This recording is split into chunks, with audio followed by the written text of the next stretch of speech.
Any other justice member who wish to raise questions to the Office of the Ombudsman? Madam Chair, manifestation. The Honorable De Lima is recognized. Thank you, Madam Chair. Observations on what I hear, on what I saw on the screen, and the presentation of those SAL-Ns from 2006 to 2024, the latest in the possession of the Ombudsman. Latest po yung 2024, Yes, Your Honor. so wala pa po yung 2025.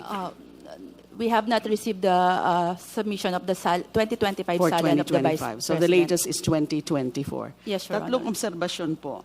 Yung kanina, yung tungkol nga po, pag sa questioning po ni Honorable Joel Chua, yung kapansin-pansin na mula 2019 to 2024, the respondent... Honorable De Lima, kindly speak closer to the microphone. And may I share as well the matrix prepared by the Secretariat with respect to the information gathered from the SAL-Ns of the respondent. Kindly flash the matrix of the SAL-N of VP Duterte. This may help Honorable De Lima in her clarificatory questions. Thank you, Madam Chair. So can we see it, please, the matrix, on the first point of observation that I'm making? Yung tungkol po doon sa wala na pong naipakita o wala na pong naideclare o report na cash in bank or cash on hand from 2019 to 2024.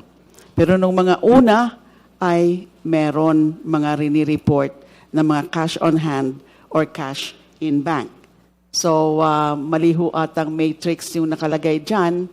Yung dapat po makita natin, yung matrix na pinapakita na wala na nga ng mga rini-report na cash on hand from 2019. Yes, it's there ho pala. So from 2019 to 2024, wala na pong cash on hand or cash in bank. Para sa akin po, ang biglaan at tuloy-tuloy na pagkawala ng deklarasyon ng liquid assets, because cash on hand and cash in bank are liquid assets. Sa kabila ng dati, meron naman na mga halaga ng mga cash on hand, cash in bank, ay nagdudulot ng pagdududa sa kawastuhan at kabuuan ng subsequent SAL-Ns ni VP Sara. Second point of observation, Madam Chair, tungkol naman po sa liabilities. Nakita rin po natin na as to liabilities, VP Sara declared 6,954,454 in 2016. Nandyan ho ba yan? Yung liabilities, 2016, 6,954,454. At sa 2017 naman, liabilities of 6,313,188 in 2017 and 6,119,113 in 2018. At sa 2019 naman po ay 3,460,790 and 2,490,105.90 in 2020. Kapansin-pansin po na mula 2021, tanging ang kanyang asawa na si Meneses Carpio. Nagre-reflect ho ba yan dyan? Na tanging yung kanyang asawa na si Meneses Carpio ang may dineklarang mga liabilities at wala nang iniulat na utang o liability ni VP. Mako-confirm ho ba yan? Your Honor, I'm reading from the 2021 SALN submitted by the Vice President, and it is stated there that the liabilities was a personal loan from various creditors po by Attorney Manasseh Carpio. Yes. How about on the part of VP Sara herself?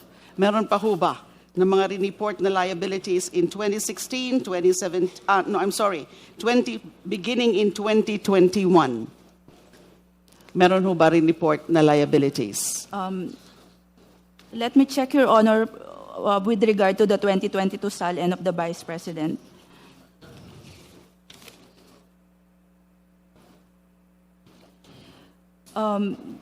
Based on the submitted 2022 SALN of the Vice President, The liabilities stated or declared therein was a personal loan of Manassas Carpio.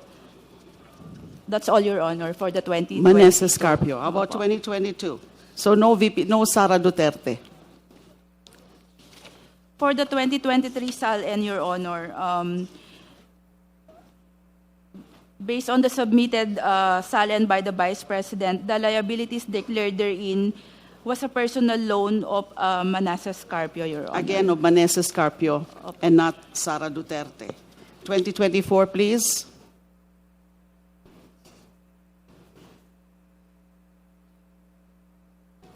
For the 2024 SALN, Your Honor, reading from the submission of the Vice President, the liabilities were declared to be loans of Manassas Carpio only, Your Honor, from various Again, creditors and only banks. Manassas Carpio and not Sara Duterte. Observation with respect to this, for the record, Madam Chair, ang ganitong biglang pagbabago sa paraan ng pag-uulat ng liabilities ay lubhang kahinahinala at nararapat siya sa atin, as it may indicate reclassification. Louder, Honorable De Lima, please. Ang ganito pong pagbabago sa paraan ng pag-uulat ng liabilities ay lubhang kahinahinala at nararapat siya sa atin, as it may indicate reclassification or possible circumvention of full disclosure requirements. One last point of observation, pagdating naman po sa net worth. So pinakita po kanina, we can again show po the matrix. We can Please flash the matrix. The respondents declared net worth increased from 34,895,997 in 2016 to 71,658,841 in 2022, the year she assumed the office of Vice President. Sa loob lamang ng 2 taon, ito ay lalo pang umakyat sa 88,512,370.22 noong 2024.